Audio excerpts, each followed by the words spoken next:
जो परमानंद हैं, जिनकी लीलाएं अनंत है, जो ईश्वरों के भी ईश्वर, सर्वव्यापक महान, गौरी के प्रियतम तथा कार्तिकेय और विघ्नराज गणेश के जो पिता हैं, उन आदि देव देवादिदेव महादेव शंकर की मैं वंदना करता हूँ। हेलो दोस्तों, स्वागत करते हैं आप सभी का अपने चैनल ज्ञान मंथन पर। और दोस्तों, आज के अपने इस वीडियो में हम आपको नंदी अवतार की कथा बतलाने वाले हैं। बतला रहे हैं आपको इस वीडियो में कि कौन थे नंदी और नंदीश्वर अवतार की पूरी कथा क्या है। तो चलिए दोस्तों, बिना कोई देरी किए हुए शुरू करते हैं इस वीडियो से और देते हैं आपको शिव पुराण में वर्णित नंदीश्वर अवतार की कथा की जानकारी। दोस्तों, प्राचीन काल की बात है। एक बार सनत कुमार जी ने नंदीश्वर जी से पूछा कि हे नंदीश्वर, आप महादेव के अंश से कैसे उत्पन्न हुए तथा आपने शिवत्व कैसे प्राप्त किया, यह सब मैं जानना चाहता हूँ, आप मुझे बताइए। इस पर नंदीश्वर बोले, हे सनत कुमार, बहुत समय पूर्व शिलाद नाम के एक ऋषि हुआ करते थे। पितरों के उद्धार की इच्छा से उन्होंने इंद्रदेव को प्रसन्न करने का सोचा। इसी उद्देश्य से उन्होंने बहुत समय तक कठोर तपस्या किया। उनके तप से संतुष्ट होकर देवराज इंद्र उनको वर देने के लिए उनके समीप आए। इंद्र ने शिलाद से कहा, हे शिलाद, मैं तुमसे प्रसन्न हूँ, तुम वर मांगो। तब इंद्रदेव को प्रणाम कर उनकी आदर पूर्वक स्त्रोतों से स्तुति कर शिलाद हाथ जोड़कर बोले, हे देवेश, अगर आप हम पर प्रसन्न हैं तो मुझे मृत्युहीन आयोनिज पुत्र की प्राप्ति हो। इस पर इंद्र बोले, हे मुनि, मैं आपको मृत्युहीन आयोनिज पुत्र नहीं दे सकता,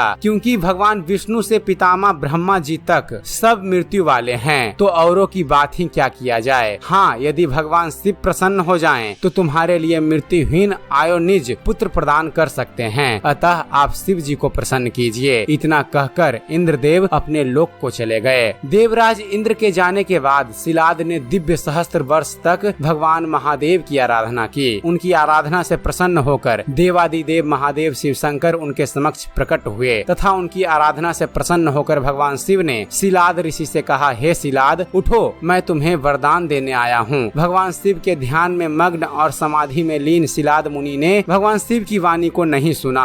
तब भगवान शिव ने उन मुनि को अपने हाथ से स्पर्श किया, जिससे उनकी समाधि टूट गई और अपने नेत्रों के सम्मुख अपने आराध्य उमा सहित भगवान शंभु को देखकर वे मुनि आनंद पूर्वक उनके चरणों में गिर पड़े। बड़े हर्ष से गदगद वाणी में वे भगवान शिव की स्तुति करने लगे। तब देव देवेश भगवान शिव जी ने शिलाद से कहा, हे तपोधन, मैं तुम्हें वर देने आया हूँ। शिव जी के ऐसे वचन सुनकर शिलाद बोले, हे महेश्वर, यदि आप मुझ पर प्रसन्न हैं और आप मुझे वर देना चाहते हैं, तो मुझको अपने समान ही मृत्युहीन आयोनिज पुत्र प्रदान करें। शिव जी बोले, हे विप्रवर, मेरे समान कोई दूसरा नहीं हो सकता, अतः मैं स्वयं ही तुम्हारे यहाँ नंदी नामक आयोनिज पुत्र रूप से प्रकट होऊंगा। हे मुने, तुम मुझ लोकत्रयी के पिता होने का सौभाग्य प्राप्त करोगे। इस प्रकार शिलाद को वर देकर भगवान शिव पार्वती अंतर्ध्यान हो गए। शिलाद मुनि ने अपने आश्रम पर आकर यह सारा वृतांत अन्य मुनियों से कहा, तो सभी मुनि अत्यंत प्रसन्न हुए। और अब आपको बतलाते हैं नंदीश्वर जन की कथा। इससे आगे की कथा सुनाते हुए नंदी जी सनत कुमार से कहते हैं, हे सनत कुमार, कुछ समय बीतने पर एक दिन शिलाद यज्ञ करने के निमित्त यज्ञ क्षेत्र जोत रहे थे। मैं उसी समय उन शिव जी की आज्ञा से उनका पुत्र रूप होकर प्रलय अग्नि के समान देप्तिमान रूप में प्रकट हुआ।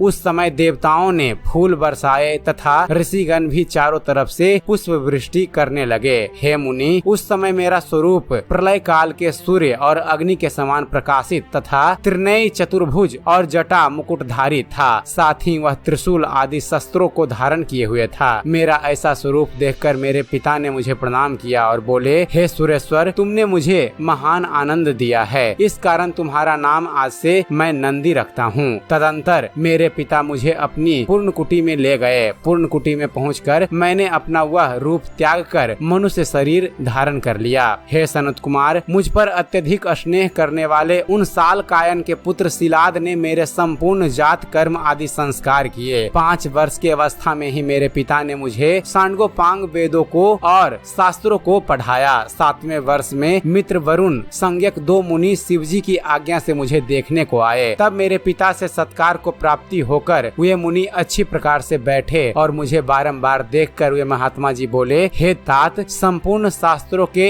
परगामी ऐसा बालक हमने आज तक नहीं देखा, परंतु यह तुम्हारा पुत्र नंदी थोड़ी अवस्था वाला है। इसकी आयु 1 वर्ष की ही और होगी। उन ब्राह्मणों के ऐसा कहने पर मेरे पिता शिलाद उच्च स्वर में रोने लगे। मैंने अपने पिता को रोते हुए देखकर कहा, हे पिताजी, आप क्यों रोते हैं? यह मैं तत्व पूर्वक जानना चाहता हूँ। पिताजी बोले, हे पुत्र, मैं तुम्हारी अल्प आयु में मृत्यु के दुख से दुखी हूँ। मैंने कहा, हे पिताजी, देवता, दानव, यमराज, काल तथा मनुष्य भी मुझे मारे तो भी मेरी अल्प आयु में मृत्यु नहीं होगी। इस कारण आप दुखी मत होइए। हे पिताजी, यह मैं आपसे सत्य कहता हूँ, आपकी शपथ खाता हूँ। तब पिताजी बोले, हे पुत्र, तुम्हारी अल्प आयु में मृत्यु को कौन दूर करेगा? तब मैंने कहा, हे तात, मैं तप से अथवा विद्या से मृत्यु को दूर न करूँगा, केवल महादेव जी के भजन से मैं इस मृत्यु को जीतूंगा, इसमें संदेह नहीं है। नंदीश्वर बोले, हे मुनि, इस प्रकार कहकर पिता के चरणों में सिर से प्रणाम कर और उनकी प्रदक्षिणा करके मैं श्रेष्ठ वन में चला गया। नंदिकेश्वर बोले, हे मुनि, वन में जाकर मैं एकांत स्थल में स्थिर होकर अति कठिन तथा ज्येष्ठ मुनियों के लिए भी दुष्कर तप करने लगा। मैं पंचमुख सदाशिव का परम ध्यान में मग्न होकर पवित्र नंदी के उत्तर भाग में एकाग्र चित्त से सावधान होकर रुद्र मंत्र को जपने लगा। तब प्रसन्न होकर सदाशिव और माता पार्वती सहित प्रकट होकर बोले, हे शिलाद नंदन, तुम्हारे तप से मैं संतुष्ट हूँ, तुम अभिष्ट वर मांगो। सामने भगवान शिव और माता पार्वती को देखकर अपने सिर को उनके चरणों में झुकाकर मैं उनकी स्तुति करने लगा। तब उन परमेश वृषभ ध्वज ने दोनों हाथों से मुझे पकड़कर स्पर्श किया तथा बोले, हे वत्स, हे महाप्राज्ञ, तुम्हें मृत्यु से भय कहाँ? उन दोनों ब्राह्मणों को मैंने ही भेजा था,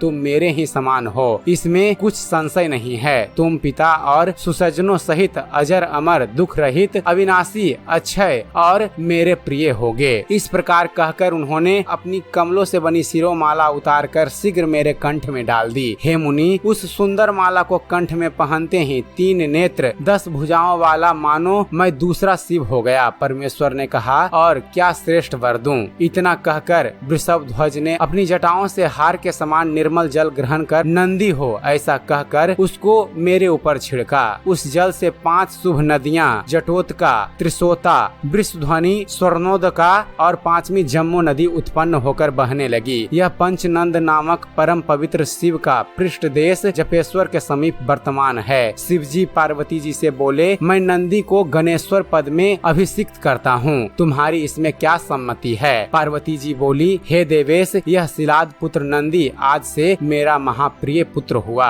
इसके बाद भगवान शिव जी ने अपने सभी गणों से बुलाकर कहा कि यह नंदीश्वर मेरा पुत्र सब गणों का अधिपति तथा प्रिय गणों में मुख्य हुआ। सभी को मेरे इस वचन का पालन करना चाहिए। तुम सब प्रीति पूर्वक नंदी को स्नान कराओ और आज से यह नंदी तुम सबका स्वामी हुआ। शिव जी के ऐसा कहने पर संपूर्ण गणपति बहुत अच्छा कहकर सब अभिषेक की सामग्री ले आए। इसके बाद इंद्र सहित संपूर्ण देवता तथा नारायण संपूर्ण मुनि प्रसन्न होकर सब लोकों से आए। भगवान शिव के नियोग से ब्रह्मा जी ने सावधान हो नंदी का अभिषेक किया। तब भगवान श्री विष्णु ने, फिर इंद्र ने, इसके पश्चात लोकपालों ने नंदी का अभिषेक किया। तब सभी ने नंदीश्वर जी की स्तुति की। और चलते चलते आपको नंदीश्वर भगवान की विवाह की जानकारी भी दे देते हैं। दोस्तों, नंदीश्वर जी ने कहा, हे विप्र, इस प्रकार गणाध्यक्ष पद पर अभिषिक्त होने के उपरांत मुझ नंदी ने ब्रह्मा जी की आज्ञा से श्वेसा नाम वाली मुरुत की परम मनोहर कन्या से विवाह किया। विवाह के समय जब मैं उस रूपवती सुंदरी श्वेसा के साथ मनोहर सिंहासन पर बैठा,